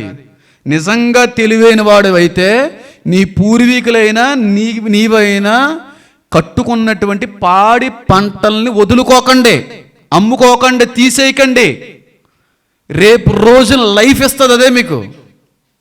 కొంతకాలం మనిషి బ్రతకడానికి అదే ఉపయోగపడదు. చాలా అద్భుతమైనటువంటి ప్రతిఫలాలు, డబ్బు అది ఇస్తుంది. చదువులు చదువులు చదువులు, ఉద్యోగాలు ఉద్యోగాలు. చూడండి మీరు, పెద్దలు ఒకప్పుడు అంటూ ఉండేవారు, ఏమనేవారు అంటే, అది కొంచెం అది అన్రెస్పెక్ట్ఫుల్గా ఉంటుంది కానీ కరెక్ట్ పదమే అంటూ ఉండారు. చదువు ఆ రోజులోనే అనేవారు పెద్దలు. చదివిన చదువు నాకు తెలుసు అంటే అనడం బాగోదండి, ఎందుకు పనిచేయదు. ఆ రోజుల నుంచి అనేవారు.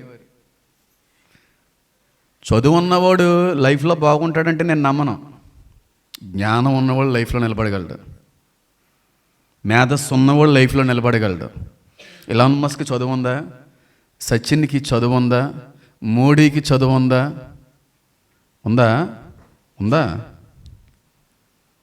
వాళ్ళ జ్ఞానం, వాళ్ళ ఆలోచన విధానం, వాళ్ళ తెలివితేటలు కొంతకాలం బ్రతకగలరు, కానీ తర్వాత కూడా కష్టమైపోద్ది.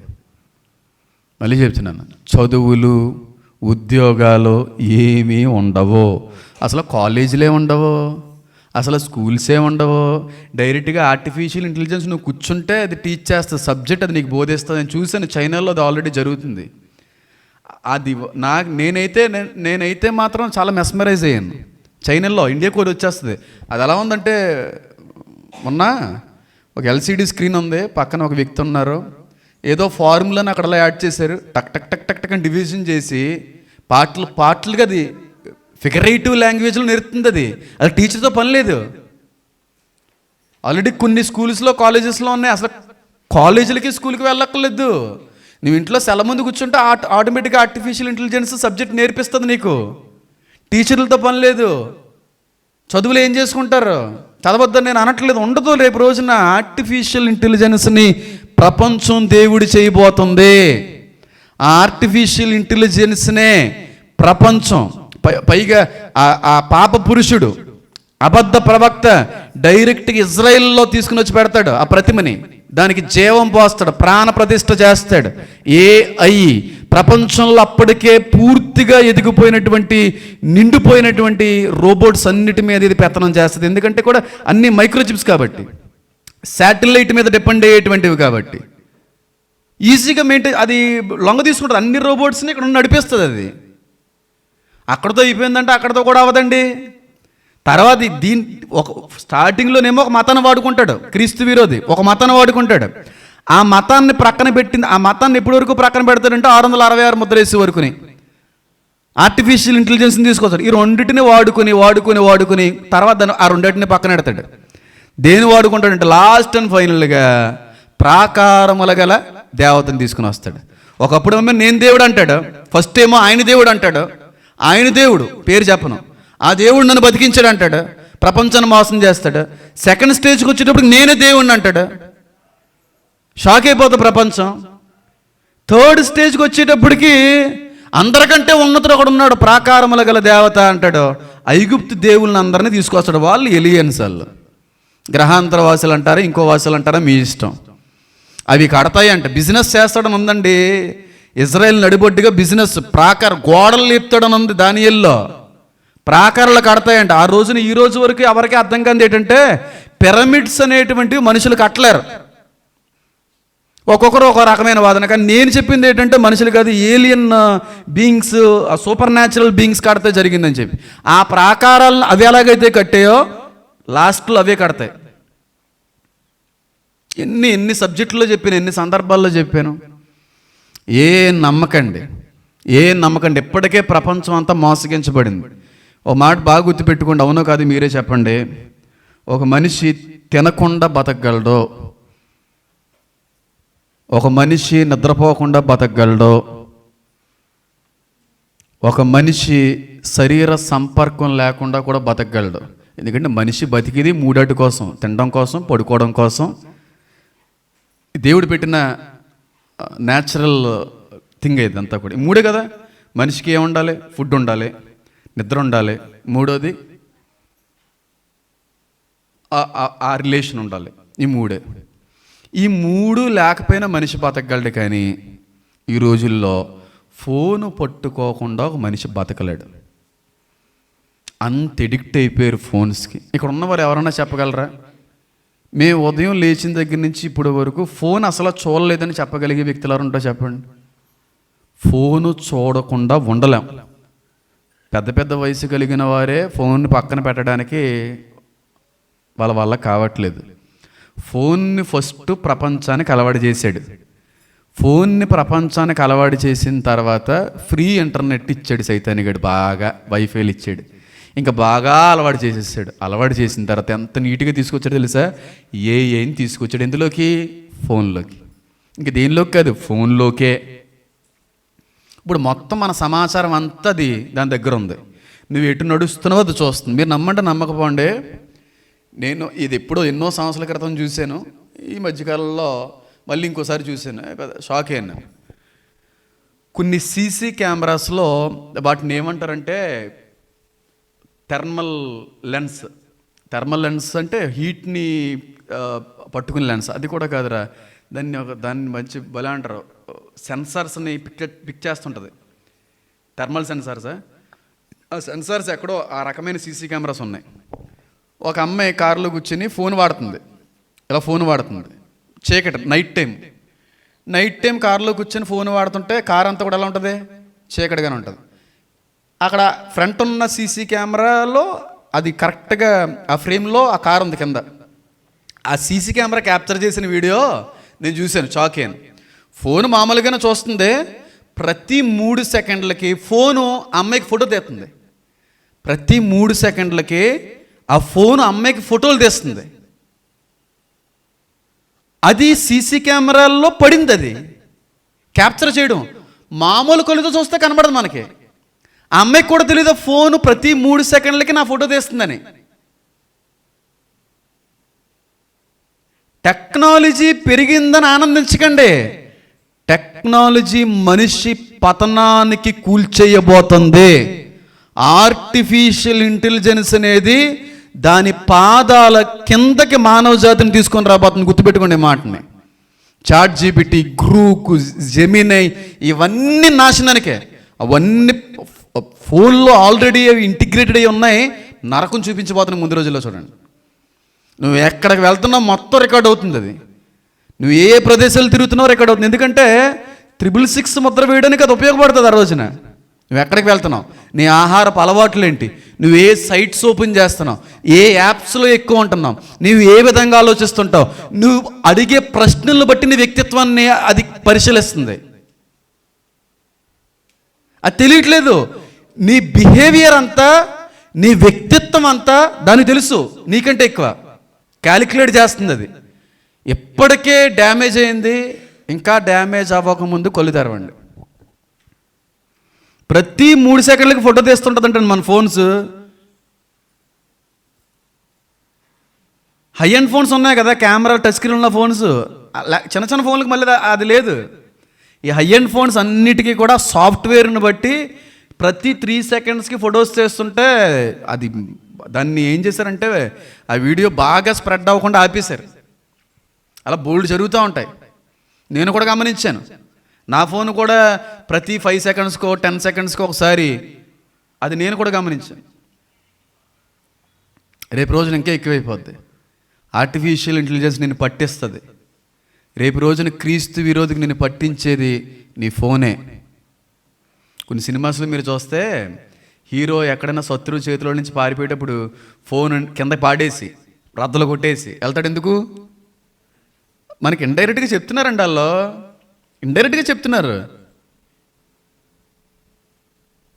డిస్క్లోజర్ డే మన ఏమైంది? ఆ అమ్మాయి ఆ సైంటిస్ట్ ఏం చెప్తాడు? అర్జెంట్గా ఫోన్ ఏం చేయ, నువ్వు రద్దలు కొట్టే, దే విల్ ట్రాక్ అస్ అన్నాడా? అది మనకి ఇండైరెక్ట్గా నేర్పుతున్నాడు. జాగ్రత్తగా ఉండండి. డైరెక్ట్గా చెప్తే ఆయన లేపేస్తారు. డైరెక్ట్గా చెప్తే లేపేస్తారు. ఎందుకంటే వాళ్ళందరికీ డబ్బు కావాలి, ఇంకేం వద్దు. డబ్బు కోసం ఏదన్నా తింటారు వాళ్ళు. మనుషుల ప్రాణాలతో ఆడుకుంటారు. స్మార్ట్ ఫోన్ కొనాలంటే నా టైంలో కొంచెం చిన్న వయసులో చాలా కాస్ట్ ఉండేది. ఈరోజు స్మార్ట్ ఫోన్ అన్ని ఫీచర్స్ ఉన్న ఫోన్ 10,000 పెడితే దొరికేస్తుంది. చాలా ఈజీ. అది తక్కువకి వచ్చేసింది అని మనం అనుకుంటాం. కానీ అందరి చేతికి కూడా అది అలవాటు చేయాలని ఆడు అనుకుంటున్నాడు. దాంతోనే మన ఫోన్తోనే మనల్ని పట్టుకుంటాడు క్రీస్తు విరోధి. ఆర్టిఫిషియల్ ఇంటెలిజెన్సే మనుషులు పట్టిస్తుంది. నీ డేటా అంతా వాళ్ళ దగ్గర ఉంది. నీ ఆధార్ కార్డు వాళ్ళ దగ్గర ఉంది. నీ ఐడి ప్రూఫ్ వాళ్ళ దగ్గర ఉంది. అన్నీ వాళ్ళ దగ్గర ఉన్నాయి. నీ బ్లడ్ గ్రూప్ వాళ్ళ దగ్గర ఉంది. నీ బలహీనత వాళ్ళ దగ్గర ఉన్నాయి. ఎందుకంటే ఏదైనా రోగం వచ్చినా వెంటనే ఈ రోగానికి ఏ ట్యాబ్లెట్ వేయాలి, నీ బీపీ ఎంత ఉంది, నీ షుగర్ ఎంత ఉంది, వాచ్కి తెలిసి నీకంటే ఎక్కువ.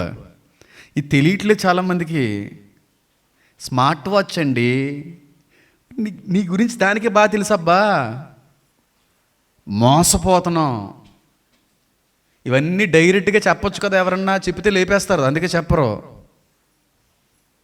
చెప్తే లేపేస్తారు, బ్రతకనివ్వరు. అలా చెప్పి చచ్చిపోయిన వాళ్ళు చాలామంది ఉన్నారు. వాళ్ళకి కావలసింది డబ్బు. వాళ్ళకి కావలసిన డబ్బు. చూడండి మనం ఎలాంటి పరిస్థితులకు వెళ్ళిపోయాం, ఏ స్టేజ్కి మనం వచ్చేసాం. ఇప్పుడు నువ్వు ఫోన్ వద్దన్నా సరే అది జరగని పని. ఎందుకంటే ఆధార్ కార్డులు గీధార్ కార్డులు దేనికి లింక్ ఏముంది చెప్పండి? ఇప్పుడు చెప్పండి, మేము ఫోన్ వాడవండి అని చెప్పండి. నీ బ్యాంక్ దేనికి లింక్ ఏముంది? నీ బ్యాలెన్స్ దేనికి లింక్? నీ బ్యాలెన్స్ మీ అమ్మగారికి, మీ నాన్నగారికి, మీ ఆవిడకి కూడా తెలియదు. వాళ్ళు తెలుసు. నీ ఫోన్ తెలుసు. నీ బ్యాలెన్స్ ఎంత ఉందో, నువ్వు ఎక్కువగా దేనికి ట్రాన్సాక్షన్ చేస్తుంటావో, నువ్వు ఎక్కడ డబ్బులు దాస్తుంటావో, మొత్తం నీ ఆధార్ కార్డు, బ్లడ్ గ్రూపు, మొత్తం డిసీజెస్లు అన్నీ దాని దగ్గర ఉన్నాయి, దాచుకుంటుంది. పైగా మనం దానికి లాక్ వేస్తున్నాం, ఎవరికి లేకుండా సీక్రెట్ కోడ్. దేనికి? నీ ఫోన్కి సీక్రెట్ కోడ్, గూగుల్కి కాదు కదా. నీ పాస్వర్డ్లు అన్నీ దానికి తెలీదా? ఏ స్టేజ్ మోసగించబడ్డామండి. ఫోన్తో సాతాను ప్రపంచాన్ని మోసం చేశాడు.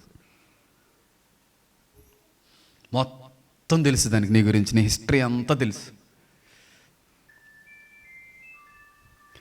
ఆలోచించేయండి, చివరి రోజుల్లో కొళ్ళు నెత్తికెక్కిపోతాయంట. విషయాన్ని పర్టికులర్గా ఒక పాయింట్ చేసి మాట్లాడాలంటే మతపరమైనటువంటి గర్వాంధులు ఎక్కువైపోయారు, దేశ అహంకారంతో కూడినటువంటి గర్వాంధులు ఎక్కువైపోయారు, ఆర్టిఫిషియల్ ఇంటెలిజెన్స్ని బట్టి గర్వం ఎక్కువైపోయి కార్మికుల్ని, ఎంప్లాయీస్ అందరినీ కూడా తీసేసి మాకు ఉందనే గర్వం. ఇంకా చాలా మాట్లాడచ్చు దీని గురించి, సమయం లేదు. తర్వాత రోజులు ఇంకా అనేక విషయాలు మీ అందరితో మాట్లాడడానికి దేవుడు కృప చూపుతాడని నమ్ముతున్నాను. కళ్ళు మూసుకుందాం, ప్రార్థన చేసుకుందాం.